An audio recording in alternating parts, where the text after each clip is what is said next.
जैसे कि आजकल मैं ट्यूशन पढ़ रहा हूँ। जैसे कि आजकल मैं ट्यूशन पढ़ रहा हूँ जैसे कि कंप्यूटर वगैरह का। माँ, मैंने अपने आप को देखा कि घर में जैसे मैं था, स्कूल छोड़ दिया, ये सब छोड़ दिया, तो मुझे बहुत बढ़िया लगता। बढ़िया क्यों लगता? तो भाई मैं अच्छा खासा वो करता हूँ, सब चीज़ें बढ़िया करता हूँ। पर ट्यूशन में जाती चीज़ें मेरे अनुसार नहीं चलती। बिकॉज रियलिटी ये है कि एजुकेशन जो है ना, वो आपको बढ़िया नहीं बनाती, गधा बनाती, गधा। वो कहते सब कुछ करो, एवरीथिंग आप में बढ़िया हो, हर चीज़ में बढ़िया हो, या आप एक लैंग्वेज में बढ़िया हो, आप किसी और चीज़ में बढ़िया हो। मैं कहता हूँ ये आपका टाइम वेस्ट करती है। मैं भी इसलिए कर रहा हूँ आजकल कि भाई खाली टाइम है, तो खाली टाइम में ये है कि खाली टाइम में ये होता है अपना कि कुछ नहीं तो कुछ तो सही। बाकी मैं आज एक चीज़ बता दूँ अपने आप को, ये मैं आने वाली वीडियो के लिए बता रहा हूँ अपने। मेरे मन में ये होती है कि समय के हिसाब से चरित्र नहीं बदलना चाहिए, समय के हिसाब से वक्त नहीं बदलना चाहिए। आपका रूप नहीं बदलना चाहिए मेनली, मतलब रूप बदल जाए पर पहचान नहीं बदले। मैं कहता हूँ समय के हिसाब से पहचान बदलनी अनिवार्य है, समय के हिसाब से आपको बदलना अनिवार्य है। आप अगर किसी गंदे वातावरण में रह रहे हैं, नेगेटिव वातावरण में रह रहे हो, जब आप कुछ डेवलप कर लो, मॉडिफाई कर लो, तो उस वातावरण को छोड़ दो। सीधी सी बात। जैसे अभी मेरे पे वो हुआ, 10:30 बजे की टाइमिंग है, 10:30 से 12 बजे की, जिसमें मैं जाता हूँ। मैंने ये टाइमिंग इसलिए चुनी थी कि नॉर्मली इसमें मैं अपना जाऊँगा, पढ़ूँगा, तो मेरे लिए रामपाल से तो 10-15 मिनट किलोमीटर पड़ता, तो 1 घंटा पहले निकलना पड़ता, 1 घंटे जाने में। मैंने थोड़ा हैवी चल लिया टाइम। इस टाइम में मैंने ये देखा कि टाइमिंग तो सही है, पर मैंने सर जी ने कल कहा कि 7:30 बजे से टाइमिंग, आप 7:30 बजे वाली में रस कम है, तो आप हो सके तो उसमें भी आ सकते हो। ठीक है, मतलब 10:30 की जगह उसमें अपना ट्रांसफ़र करवा लो। जो कोचिंग्स होते हैं ना, इनमें पता है सबसे बड़ी कमी क्या होती है? इनके जो टीचर्स होते हैं वो आपको एज अ पर्सनल गाइड नहीं करेंगे। आप उन्हें पेमेंट कर रहे हो, देन वो आपको पढ़ाएंगे। आपने कोई भी आपके संग कनेक्टिविटी नहीं रखेगी ज़्यादातर। मेनली आपको एक पर्पज़ एज अ ऑब्जेक्ट की तरह देखा जाएगा। ये टेक्नोलॉजी में हम जानते हैं मेनली। इसलिए मैं भी अपने आप को यही बताना चाहता हूँ, लगाव ना रखो। बच्चे हैं, जो दोस्त बने हैं अभी, वो 2 या 3 दिन में बने हैं। अपना टाइमिंग चेंज करा लो, 7:30 बजे। अकेले में जो पढ़ लोगे, अकेले में जो जान लोगे, वो सब कुछ। मानता हूँ कि मैं 7:30 बजे होने के बाद भी कोई ऐसा नहीं है कि मास्टर जो है थोड़ा बढ़िया समझने लग जाएगा मुझे, या मास्टर वो नहीं समझेगा। सीधी सी बात है, उनके दिमाग में सिंपल सा मैनुअल ये है, डिग्री लाओ, पढ़ के दिखाओ, कंप्यूटर चला के दिखाओ, और हमें हमारे अनुसार हमारा जो कोर्स है, ये सिलेबस है, वो पूर्ण करके दिखाओ। अगर उसमें विजेता बन जाते हो, देन आप हमारे लिए मास्टर हो, हमारे लिए बढ़िया हो, वरना नहीं। और मैं कहना चाहता हूँ, हर कोई यूँ सोचता है कि मैं जीनियस हूँ। तो जीनियस का मतलब देखो, 2 तरीके से जीनियस होता है। एक जीनियस वो जो एक स्पेशलिस्ट चीज़ में जीनियस है, ठीक है, स्पेशलिस्ट चीज़ में जो जीनियस है, वो समझ जाओ कि वो जीनियस ही है, वो परफेक्ट जीनियस है, आइडियलिस्ट। ठीक है, जो एक एक बारीकी जानता है। मैं नहीं बनना चाहता टेक्नोलॉजी ओनली। एक होता है सिस्टमेटिक जीनियस। सिस्टमेटिक मतलब कि सब कुछ थोड़ा थोड़ा जानता हूँ मैं, जैसे ग्रेट लीडर्स।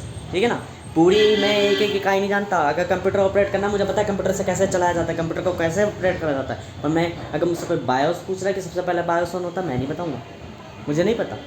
सिंपल सी बात, क्योंकि मैं हर एक चीज़ में, मैं स्पेशलिस्ट नहीं हूँ किसी चीज़ में, पर मैं सब चीज़ों की जानकारी रखता हूँ, सब चीज़ों को अपने अनुसार परफेक्ट जानता हूँ। इसलिए मैं एक जीनियस हूँ, एक सिस्टम में जीनियस हूँ। ठीक है, तो जब मैं एक सिस्टम में जीनियस हूँ, तो मैं, मेरे लिए कोई ऐसी छोटी मोटी चीज़ नहीं है कि मैं एक पर्टिकुलर चीज़ में जीनियस नहीं कहलाता। सिंपल सी बात। दूसरी चीज़, इनका हमेशा से ये होता है कोचिंग वालों का कि एज अ पर्सपेक्ट हम अपने एक ग्राहक को देख रहे हैं, कस्टमर को डील कर रहे हैं, ना कि पुरानी संस्कृति जैसे हमारे भारत की कि गुरु और शिष्य सर्वोपरि होते। ऐसा कुछ नहीं है। गुरु और शिष्य सर्वोपरि का ये एक उदाहरण, मेरे कुछ टीचर है जो मेरे सरकारी स्कूल में थे, जिनके संग मेरी बॉन्डिंग बहुत बढ़िया हो गई थी। मेरे एसएसटी वाले टीचर, उन्होंने कई बच्चों को कही 3 बजे उठने की। मैंने एक बार अप्लाई करा उनके कहने पे 3 बजे, मुझे बेनिफिट दिखा, मैंने पढ़ना चालू कर दिया। धीरे धीरे हमारी बॉन्डिंग दोस्त की तरह बन गई ऐसा। तो जो टीचर, माना कि मैं नंबर नहीं लाया, 99 नंबर नहीं लाया, बट इतनी मैं गारंटी कह सकता हूँ उन सर को, एसएसटी में मैं 90 नंबर नहीं लाया, मैं 75 ही नंबर ला पाया, 76 तो 79। बट माना कि 90 नंबर वाले को उन्होंने अप्रिशिएट करा, बढ़िया करा, पर उनके मन में कहीं ना कहीं जो एक होती है ना कि शिष्य की छलक, वो मुझ में ही थी। क्यों? मैंने डेली कंटिन्यूटी रखी थी, डेली उनसे बात करता, डेली अपने उदाहरण बताता, अपना एक्सपीरियंस टेल करता कि मुझे क्या दिक्कत आ रही है या क्या वो आ रही है। ये होता है टीचर। टीचर के मतलब ये नहीं होता केवल आप नॉलेज जानते हो, आप पढ़ाई करते हो, नहीं। टीचर का मतलब होता है आप अपने स्टूडेंट को समझ पा रहे हो, क्या आप अपने स्टूडेंट को वो प्रोवाइड करा पा रहे हो जो वो चाहता है, क्या आप अपने स्टूडेंट की लाइफ को बेटर कर पा रहे हो। ये होता है रियल टीचर। रियल टीचर कभी भी मनी नहीं मांगता, रियल टीचर कभी भी पैसा नहीं मांगता, रियल टीचर कभी भी, हाँ मजबूरी होती है कि समय क्या कहता है कि भाई मजबूरी होती है कि पैसे की ज़रूरत पड़ती है। जैसे मेरे 2 टीचर और स्कूल के हैं, फिजिक्स और केमिस्ट्री के टीचर, उनकी भी यही थी, उन्होंने वो पढ़ाते टीचर्स बच्चों को, ठीक है, पर उनकी मेंटेलिटी क्या थी? नंबर लाना, क्योंकि वो जिस धीरे धीरे क्या होता है, मैं क्यों नहीं एक जगह रहता, यही तो कारण होता है। धीरे धीरे प्रकृति हमारी आसपास की हमारा मन बदल देती है। मन कैसे बदल देती है? हमें ये जताने लग जाती है कि अंकों में ही सब कुछ रखा है। कोई जंग में गया हुआ मिलिट्री फौजी जब वो देखता है ना कि मैं बच्चों को भी मार रहा हूँ रूल्स पे, मैं क्या बोलते हैं एक एक व्यक्ति को मार रहा हूँ रूल्स पे, हैं, मैं जंग में पूरा कुछ उखाड़ दे रहा हूँ एक रूल पे। रूल ऊपर से आते हैं, ठीक है। रूल्स कौन लेते हैं? जो एसी के कमरे में बैठे हैं वो रूल्स दे रहे हैं कि ऐसे करके यहाँ से हमें क्लियर चाहिए, रियलिटी है। और गलती, मैं कहूँगा गलती उनकी भी नहीं है। मैं अपनी बताऊँ, मैंने किसी मानव को इस तरीके से नहीं बनाया कि क्या बोलते हैं कि वो क्या सही और गलत बैठे बैठे देगा। उसकी प्रकृति उसको तय करेगी कि क्या वो उत्तर देगा। यदि वो एसी के कमरे में बैठा है तो सीधी सी बात है वो कल्पना बनाएगा, और कल्पना को मैंने कोई वास्तविकता तो नहीं दे रखी। मैंने तो व्यक्ति को खुद कह रखी, खुद के निर्णय स्वयं लो, दूसरों के निर्णयों पे मत जियो। पर व्यक्ति जो है दूसरों पे निर्णय ठोकता है अपनी चालाकी से, अपनी क्षमता से। तो वो चीज़ भी मैंने दे रखी है कि यदि सामने वाला व्यक्ति गलत कर रहा है तो उसको कैसे बता देता है। तो नियमों को जो तोड़ मरोड़ता है वो दुख पाता है ज़िंदगी में, ठीक है। तो उनके विनाश के लिए हम जैसे नमूने पनपते हैं, हम जैसे नमूने जो सीधा समय आने पर उन्हीं नेताओं की गर्दनें ग्लेडिएटर पर चढ़ा के सीधा कट करवा देते बिना एक इमोशंस के। क्योंकि आप तो क्रूर बनोगे, आप कितने क्रूर बन सकते हो? ज़्यादा से ज़्यादा खाल उखाड़ सकते हो हैं, या ज़्यादा से ज़्यादा एक एक नाखून उखाड़ सकते हो आप ज़्यादा से ज़्यादा। हम वो क्रूर व्यक्ति है जिससे क्रूरता पनपती है। मैं फिलोसोफर हूँ, फिलोसोफर, और फिलोसोफर एथिक्स नहीं होती। फिलोसफी एथिक्स अलग होती है। एथिक्स फिलोसफी के बाद जब जी के नागरिकता जानी जाती है, जनरल नॉलेज, अपना सामान्य ज्ञान जाना जाता है, बुद्धि को निर्माणित करा जाता है, योग्य बना जाता है समय के हिसाब से, तब एथिक्स का अनुभव होता है। उससे पहले वाला रूप धारण कर लो कि उससे पहले क्या थे हम। सृष्टि रचते टाइम पे इतने क्रूर है कि आप इतनी कल्पना नहीं कर सकते। एक व्यक्ति भागते हुए जा रहा है, हजारों भुजाएं और हजारों मुख हैं, और आपका शरीर खाना चाहता है, वो हजारों मुख खाना चाहते हैं। अब देखो कितने छिद्र करते के शरीर में, कितने छिद्र, अनंत, इतना खतरनाक। तो वो क्रूरता अलग है, हम अलग अलग क्रूरता दिखा सकते हैं एक एक साल में। मेनली मैं पर्पसली बात कर रहा हूँ कि टेक्नोलॉजी में पहली बात तो सिंपल सी बात है, चीज़ें त्यागो। जो चीज़ बेटर नहीं है उसे त्याग कर दूसरी चीज़ करो। जैसे मेरे लिए अभी 10:30 की टाइमिंग सही नहीं है, मैं 7:30 की कर लूँगा, अकेला हूँगा, कोई दिक्कत नहीं। पहली बात तो मुझे अकेला रहना पसंद है, पर एज पर हो जाता है ना थोड़ा आसपास के वातावरण से प्रभावित हो जाता। नहीं, अगर प्रभावित रहा तो इनकी संगति में बन जाऊँगा, नहीं। चेंज करो अपने आप को 7:30 बजे टाइम। कल को थोड़ा डेवलप कर लिया, मनी कमा लिया और देखा कि इनकम ये है तो ट्यूशन छोड़ दो। मुझे पैसे से तो वैसे भी मतलब नहीं कि पैसे कहाँ लॉस हो रहे कहाँ नहीं, कोई दिक्कत नहीं। अभी का जो टाइम है वो इंपॉर्टेंट है मेरे लिए। मैं हमेशा से ये सोचता हूँ, मेरे अगर 5,000 भी 10,000 भी लॉस हो रहे हैं कोई दिक्कत नहीं। अभी जो करंट टाइम में अगर मेरे पास अपॉर्चुनिटी मिल रही है तो मैं उस 10,000 के लिए, पहले वाले 10,000 के लिए अपनी अपॉर्चुनिटी नहीं खूँगा, उन 10,000 को खो दूँगा, ठीक है। तो मैं यही करता हूँ मेरे लिए। जिस समय लगे कि भाई मेरा पैसा इनकम वगैरह बन रहा है, छोड़ दो, क्योंकि पहले मैं सोच रहा था कि मैं यहाँ पे ये क्यों कह रहा कि वो नहीं बदलना चाहिए हैं। मैं इसलिए कह रहा क्योंकि जब मैं मान लो अमीर बन गया, लेट मान लो मैंने पैसा वैसा कमा लिया अच्छा खासा, मैं सोच रहा था नहीं ट्यूशन में तब भी जाऊँगा। क्यों? मैं अपने अंदर वो बदलाव नहीं आने दूंगा कि साइकिल से मर्सडीज में घूमने लग गया। साइकिल में तब भी घूमूंगा, हाँ तो एक साइकिल मेरे लिए गुनवाने, पर साइकिल वहाँ मैं नहीं चलाऊँगा जहाँ मेरा टाइम खर्च हो रहा है, जहाँ मेरा काम आधे घंटे का होकर मेरे पे बाकी टाइम है कुछ बढ़िया करने का, वहाँ मैं साइकिल नहीं चलाऊँगा। साइकिल कहीं और चला दूँगा, दिन का टाइम पीरियड निकाल दूँगा, उसको सेपरेट कर दूँगा। ठीक है, ऐसे ट्यूशन 1.5 घंटा जाना है, ठीक है हैं, पर अगर वो 1.5 घंटा मुझे इन्फोर्स कर रहा है एक पर्टिकुलर टाइम पर और मुझे दिक्कत दे रहा है, दैन मैं उसे रिलीज़ कर दूँगा। रिलीज़ का मतलब छोड़ दूँगा, स्किप कर दूँगा, क्योंकि मुझे फोकस चाहिए मेरे वर्क पे, मुझे फोकस चाहिए मेरे उस पे टाइम पे, मुझे फोकस चाहिए मेरी प्रोडक्टिविटी। हाँ तो 2 स्टेट हमेशा ध्यान रखो, हर व्यक्ति की फ्री स्टेट होती है, हर व्यक्ति की प्रोडक्टिविटी स्टेट होती है, पर प्रोडक्टिविटी समाज तय नहीं करता, फ्री स्टेट समाज तय नहीं करता। फ्री स्टेट क्या होती है? जिसमें मानवीय कारक आते हैं, आलस वगैरह ये सारी चीज़ें आ जाती है हम पे हैं, हमें आलस आने लग जाता है, हमें दिक्कत होने लग जाती है हैं, तो आलस कोई नहीं चाहता।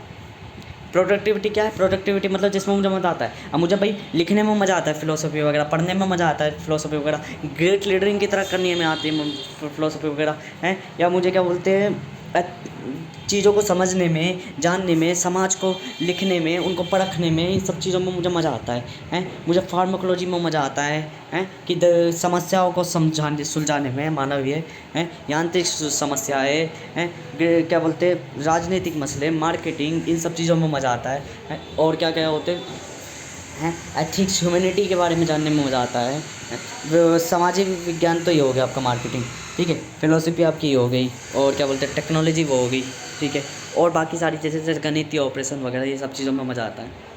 तो मेनली मैं यही कहना चाहता हूँ कि भाई डिसिप्लिन 6 तरीके के, 6 तरीके कौन से?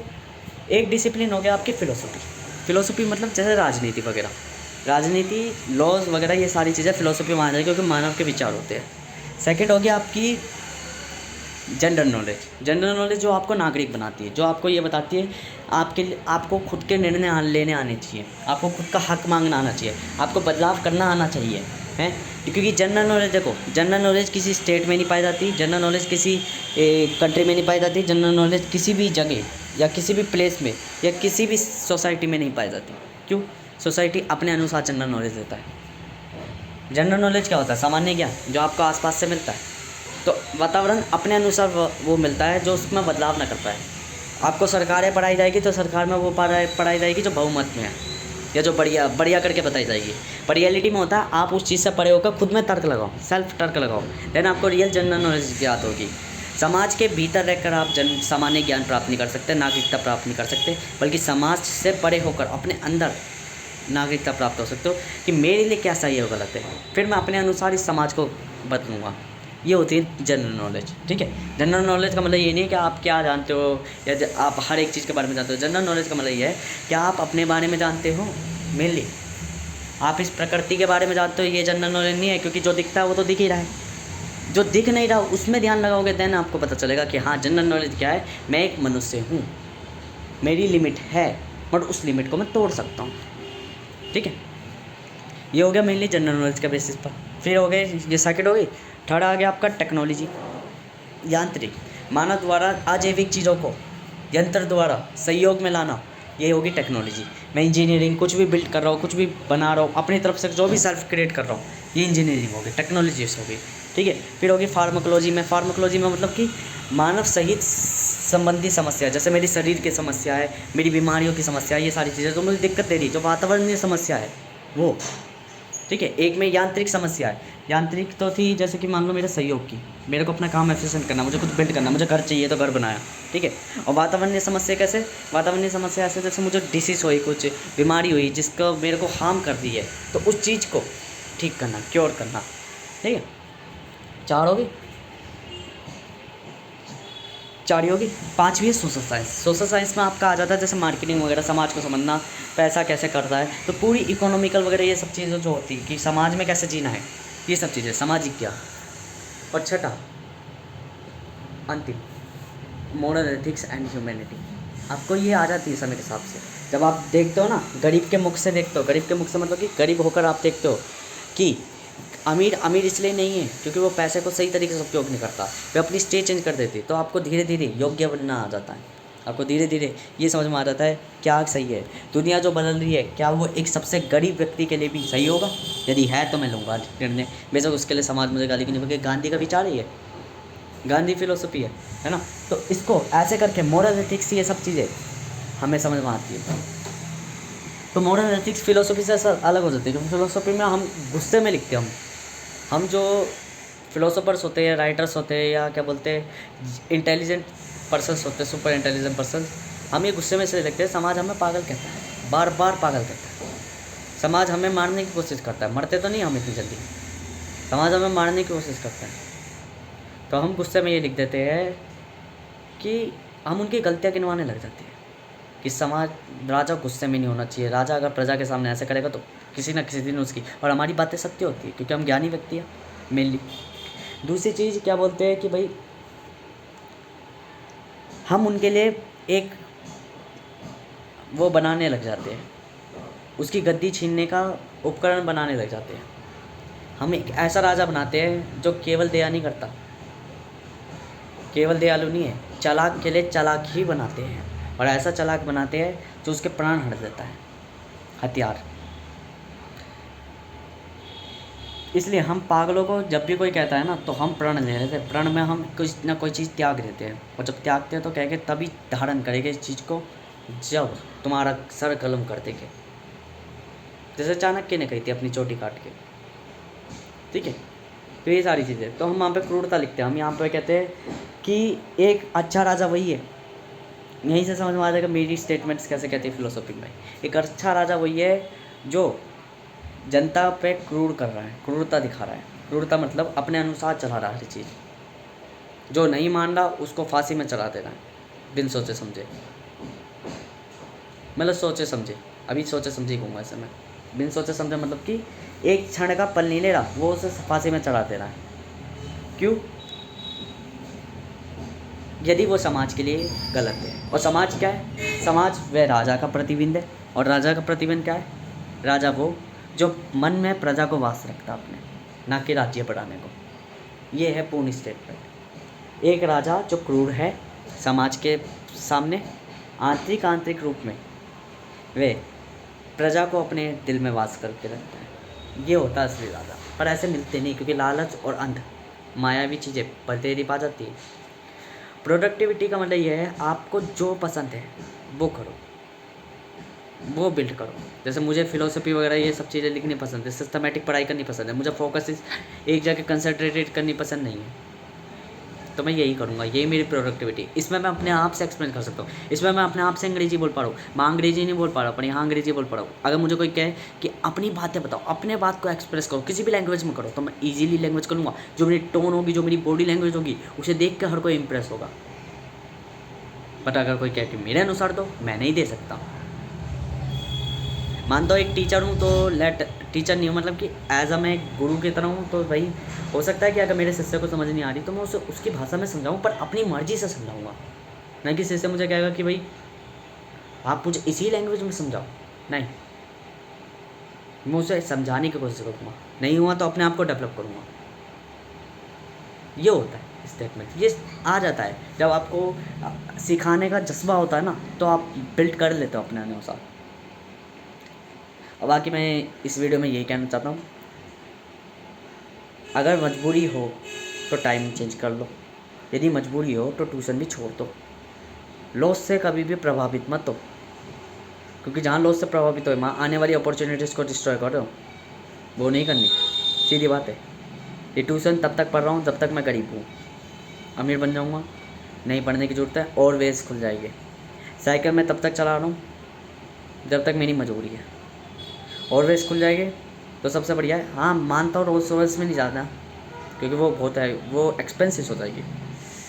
बट एक बाइक या कार जो सुविधा हो, टेक्नोलॉजी का इस्तेमाल करूँगा, क्योंकि मेरा करंट टाइम महत्व रखता है, ना तो मेरा पास्ट टाइम महत्व रखता, ना मेरा फ्यूचर टाइम मैटर रखता कि फ्यूचर में मैं कितना बेटर हूँ। मेरा करंट टाइम बेटर रहता है, मैं उसको कैसे यूटिलाइज़ कर पा रहा हूँ, ये महत्व रखता है मेनली। यही बात है, क्योंकि मेरे दिमाग में यही क्वेरी आ रही थी बार बार कि तू तो कह रहा था कल को अमीर बनने के बाद रूप नहीं बदलेगा, क्योंकि मैं ट्यूशन कल को छोड़ने की सोच रहा था ना, क्योंकि रियलिटी है, अगर मैं इधर टिका रहा तो मैं नहीं बढ़ पाऊँगा, विकसित हो पाऊँगा। समाज छोड़ना पड़ता है, त्यागना पड़ता है चीज़ें, तभी आप विकसित बनते हो। विकसित लोगों के बीच में रहोगे तो चालाकियाँ आएगी, चालाकों के बीच में रहोगे तो संगति बदलनी पड़ती है अपने अनुसार। आप अपने आप को सूटेबल करो अलग अलग इन्वायरमेंट के साथ। तो बदलाव से डरो मत, नए बदलाव से कभी भी पीछे हटो। यदि लग रहा है कि हाँ करना है तो पहले नेगोशिएट कर लो। नेगोशिएट कैसे अपने आप से, कि भाई क्या अगर मैं ये करूँगा तो क्या मुझे फ़ायदा होगा, क्या मुझे टाइम यूटिलाइज होगा।